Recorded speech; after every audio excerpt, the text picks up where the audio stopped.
think you're reaching your potential.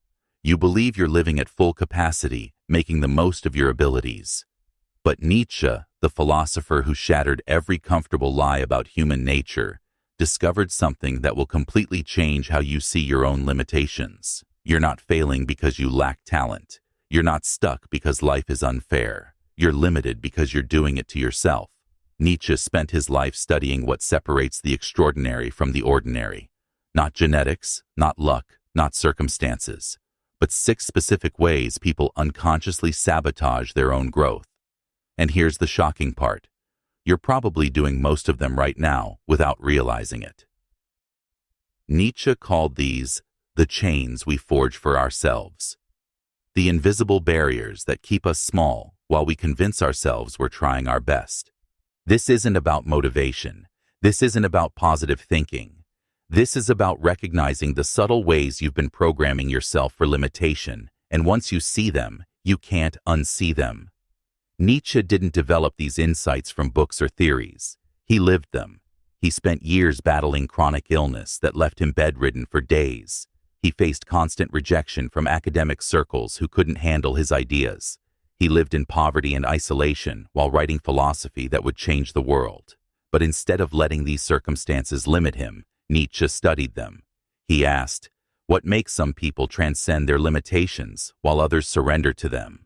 And what he discovered was revolutionary. The difference wasn't external circumstances. It was internal choices. Choices so subtle that most people make them unconsciously. Choices that compound over time until they become invisible prisons. This video reveals Nietzsche's complete analysis. 6 ways people limit themselves, each more dangerous than the last. If you recognize yourself in these patterns, don't despair. Recognition is the first step to freedom. Stay with me, because by the end, you won't just understand what's been holding you back. You'll know exactly how to break free. Limitation 1. The herd mentality trap. Nietzsche discovered the first and most common way people sabotage themselves. They convince themselves that average is acceptable, that fitting in is more important than standing out. Nietzsche wrote, "The individual has always had to struggle not to be overwhelmed by the tribe. Most people do the opposite. They let the tribe overwhelm them completely." Here's how this plays out in real life. You have an idea for a business, but instead of pursuing it, you ask everyone you know what they think. Your friend says, the market is too competitive. Your family says, it's too risky. Your coworkers say, you should be grateful for your job. And slowly, their fears become your reality, not because they're right, but because it's easier to agree than to risk being wrong alone. Nietzsche saw this pattern destroy countless potential innovators, artists, and leaders. They had the vision, but lacked the courage to stand apart from the crowd. But here's what Nietzsche understood that others missed. The crowd is always wrong about potential. The crowd said the Wright brothers would never fly. The crowd said Van Gogh was a failure. The crowd said Einstein's theories were nonsense. The crowd represents the average of all opinions. And the average is, by definition, mediocre. When you seek approval from the crowd, you're seeking permission to be mediocre. This limitation shows up in countless ways. You dress like everyone else because standing out feels uncomfortable. You choose safe career paths because unconventional ones seem risky. You suppress your unique ideas because they don't match what's popular. You dim your personality to fit social expectations. Nietzsche observed that most people would rather be accepted for who they're not than rejected for who they are. But acceptance based on conformity isn't real acceptance. It's tolerance of your performance. The moment you stop performing, the acceptance disappears.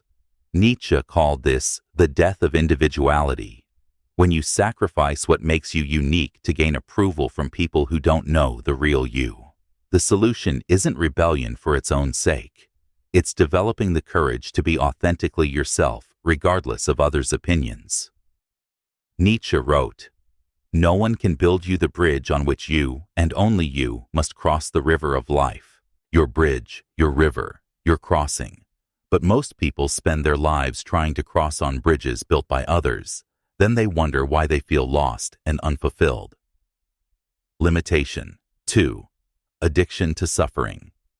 The second way people limit themselves shocked even Nietzsche. They become addicted to their own suffering.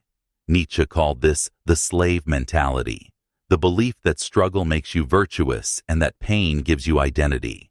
You complain about your problems but secretly enjoy them because they give you something to talk about, an excuse for not succeeding, and sympathy from others. I'm the person who has bad luck. I'm the one who never gets opportunities. I'm struggling, so I must be good.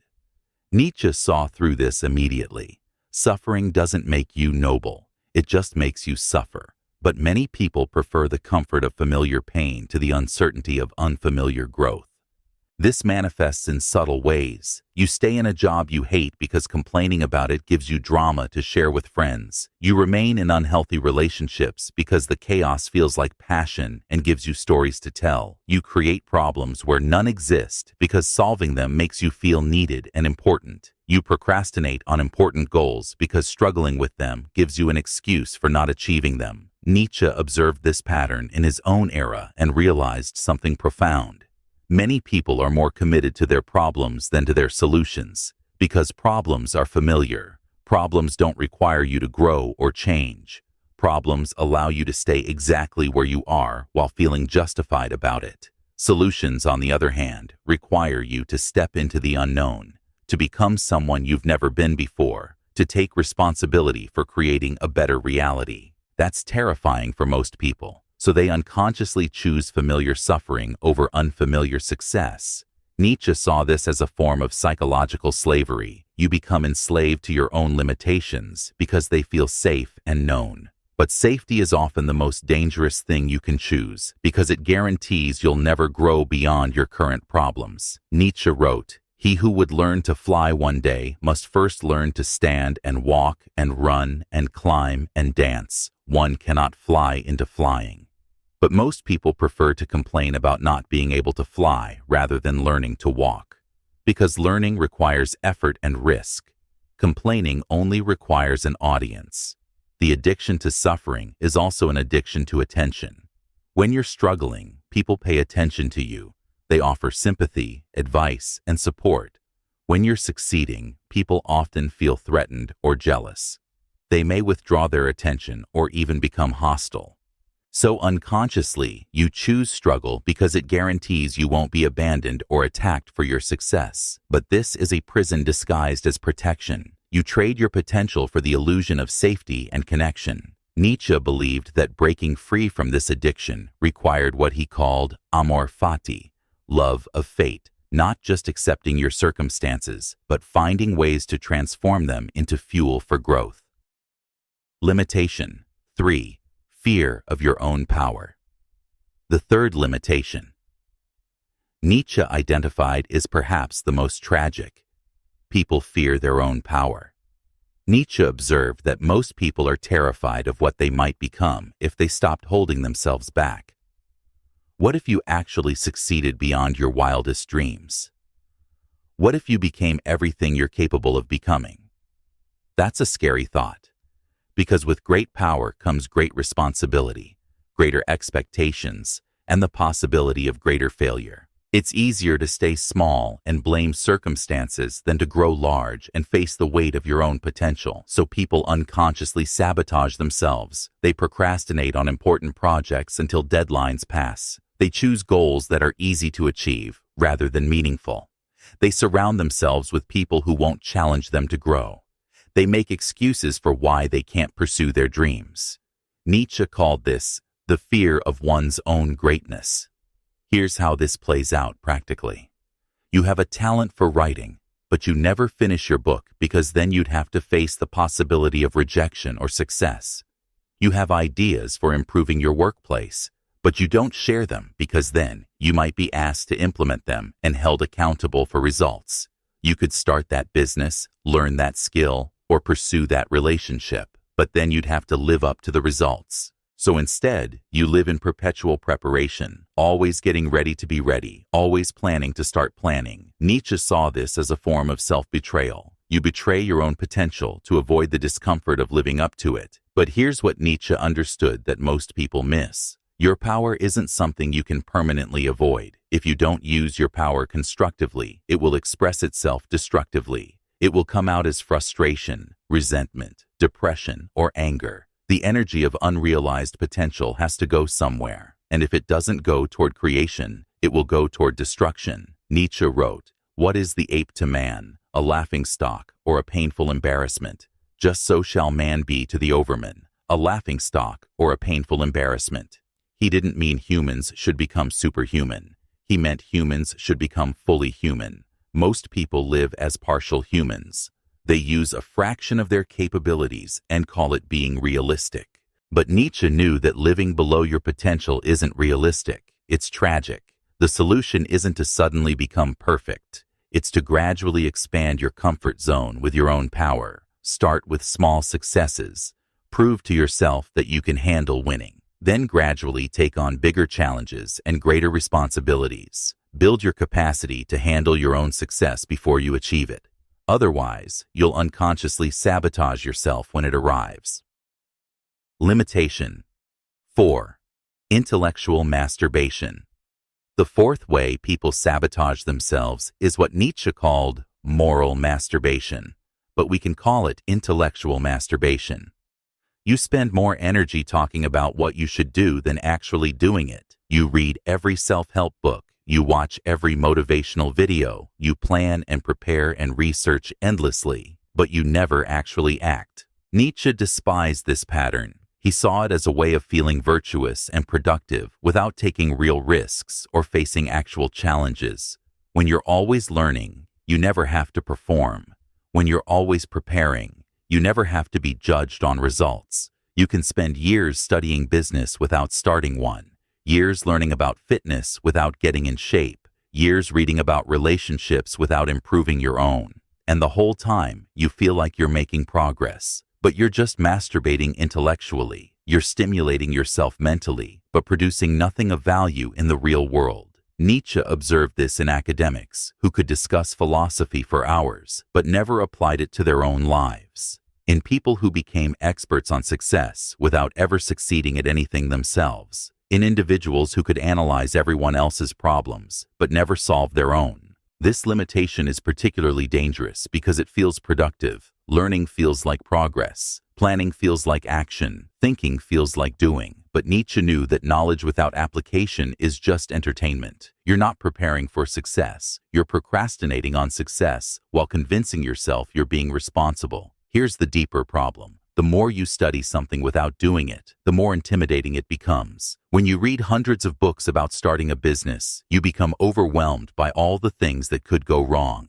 When you watch endless videos about fitness, you become paralyzed by all the conflicting advice. When you analyze relationships endlessly, you become afraid to actually be vulnerable with someone. Information without action breeds anxiety, not confidence. Nietzsche believed in philosophy that could be lived, not just discussed. He wanted ideas that changed behavior, not just thoughts. The solution is what Nietzsche called active nihilism. Instead of endlessly analyzing what you should do, start doing something and learn from the results. Take imperfect action rather than perfect inaction. Make mistakes and learn from them rather than studying how to avoid mistakes. Nietzsche wrote, "One must have chaos in oneself to give birth to a dancing star." But most people avoid chaos by staying in permanent preparation mode. They never give birth to anything because they never risk the chaos of creation. Limitation 5. Addiction to potential. The fifth limitation is what Nietzsche observed as the addiction to potential rather than results. You love the idea of who you could become more than the work of becoming that person. You're addicted to the fantasy of your future self while neglecting the reality of your current self. Nietzsche observed this in artists who talked endlessly about the masterpiece they would create someday, but never picked up a brush. In entrepreneurs who had brilliant ideas, but never started businesses. In people who lived entire lives in the future tense. When I lose weight, then I'll be confident. When I get that job, then I'll be happy. When I find the right person, then I'll be complete. But Nietzsche understood something crucial. Potential is worthless until it becomes kinetic. You can have all the talent in the world, but if you never apply it, you're no different from someone with no talent at all. Actually, you're worse off, because someone with no talent might work harder to develop skills, while you rest on the laurels of unrealized potential. This limitation is seductive because potential feels unlimited. In your imagination, you can be anything, do anything, achieve anything. But the moment you start taking real action, you face real limitations. You discover that you're not as naturally gifted as you hoped, that success requires more work than you expected, that you have weaknesses you didn't know about. So many people prefer the infinite possibility of potential to the finite reality of actual achievement. They would rather dream about writing a bestseller than write a mediocre first book. They would rather fantasize about having a perfect relationship than work on improving their current one. They would rather imagine being in perfect shape than deal with the boring reality of daily exercise. Nietzsche saw this as a form of psychological cowardice. You're afraid to find out what you're really capable of, so you hide behind what you might be capable of. But potential without action is just procrastination with a fancy name. The solution Nietzsche prescribed was what he called eternal becoming. Focus on the process of becoming rather than the fantasy of having become. Instead of, I will be successful, say, I am becoming more skillful. Instead of, someday I'll be in shape, say, today I'm building strength. Instead of, I'm going to write a book, say, I'm becoming a writer by writing today. Nietzsche understood that the only moment you have any power is right now, and the only way to honor your potential is to actualize it through present action. Limitation. 6. The comfort zone prison. The sixth and most dangerous limitation is what Nietzsche called the last man syndrome. You become so comfortable that you stop growing entirely. You reach a level of success that feels good enough, and you stop pushing. You get a decent job and stop developing skills. You find an acceptable relationship and stop improving yourself. You achieve mediocrity and call it success. Nietzsche saw this as the death of the human spirit, the moment when a person stops becoming and starts just existing. He wrote, "Man must be surpassed." But most people don't surpass anything. They plateau and call it wisdom. This limitation is the most dangerous because it feels like victory. You've achieved some level of stability and comfort. You have a routine that works. You've eliminated most sources of stress and uncertainty. From the outside, you look successful. From the inside, you feel dead. Nietzsche observed this in people who had achieved everything they thought they wanted but felt empty and bored. They had the house, the job, the relationship, the lifestyle. But they had no challenges, no growth, no sense of becoming something more. They were living, but they weren't alive. The comfort zone is seductive because it promises safety. No risk of failure because you're not attempting anything difficult. No chance of rejection because you're not putting yourself out there. No possibility of loss because you're not investing in anything that matters. But Nietzsche understood that safety is often the most dangerous thing you can choose, because a life without risk is a life without growth. A life without challenge is a life without meaning. A life without the possibility of loss is a life without the possibility of gain. When you choose comfort over growth, you don't stay the same. You slowly deteriorate. Your skills atrophy from lack of use. Your confidence erodes from lack of challenge. Your sense of purpose fades from lack of meaningful goals. Nietzsche called this the slow suicide of the spirit. You're not technically dead, but you're not really living either. You're just maintaining. The solution Nietzsche prescribed was what he called amor fati, combined with eternal becoming. Love your fate enough to keep challenging it. Embrace becoming as a lifelong process that never ends. Every time you master one level, move to the next. Every time you get comfortable, find a new edge to explore. Not because comfort is evil, but because growth is essential to remaining fully alive. Nietzsche wrote, "He who has a why to live can bear almost any how, but comfort removes both the why and the how. You have no compelling reason to grow and no challenging way to grow. So you exist in a state of pleasant meaninglessness, wondering why you feel so empty despite having everything you thought you wanted." Breaking free. The path forward. Now that you've seen Nietzsche's 6 limitations, you might feel overwhelmed. You might recognize several of them in your own life.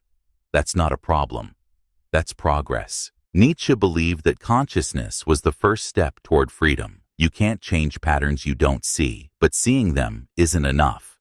You need a plan for breaking free. Here's Nietzsche's method for overcoming each limitation. To break free from herd mentality, practice what Nietzsche called becoming who you are. Make decisions based on your own values and vision, not on what others expect or approve of. Start small. Dress the way you want to dress. Express opinions you actually hold. Pursue interests that genuinely excite you, even if they're not popular. To overcome addiction to suffering, take responsibility for creating solutions rather than perfecting your problems. Every time you catch yourself complaining, ask, what am I going to do about this? Then do something, even if it's small. To conquer fear of your own power, build your capacity to handle success gradually. Set meaningful but achievable goals. Accomplish them, then set slightly bigger goals. Prove to yourself that you can handle winning. To stop intellectual masturbation, apply what you learn immediately. Read one chapter, then implement it before reading the next. Watch one video, then take action on it before watching another. To cure potential addiction, focus on present action rather than future fantasy. Instead of planning what you'll do someday, do something today, however imperfect, however small. To escape the comfort zone prison, regularly challenge yourself with new experiences and higher standards. Every month, attempt something slightly outside your comfort zone. Keep expanding what you're willing to try. These aren't quick fixes, they're practices. Nietzsche believed in gradual, consistent transformation rather than sudden change. The goal isn't perfection, it's progress. It's becoming someone who regularly chooses growth over comfort, action over analysis, authenticity over approval. Take a moment now and reflect. Which of these 6 limitations have you recognized in your own life? The herd mentality that keeps you average, the addiction to suffering that keeps you stuck, the fear of your own power, the intellectual masturbation that replaces action, the potential addiction that prevents results, the comfort that stops growth. Choose one limitation to focus on first. Just one. Then commit to practicing the antidote for the next 30 days. Don't try to change everything at once. Nietzsche believed in focused, sustained effort over scattered attempts. If you felt seen by this video, if you've recognized your own patterns of self-limitation, don't keep it to yourself. Comment below which of these 6 limitations you're ready to break. Share your commitment to growth. And if this opened your eyes to your own self-sabotage, subscribe. This is just the beginning of learning to get out of your own way. Because Nietzsche was right, the only thing standing between you and your potential is the limitations you've accepted as permanent. But nothing about you is permanent except your capacity to change and grow. You'll never limit yourself the same way again. But more importantly, you'll never have to. And that's when real life begins. That's when you stop being your own enemy and start being your own hero. That's when you become who Nietzsche always knew you could be, who you always knew you could be, if you just stopped getting in your own way.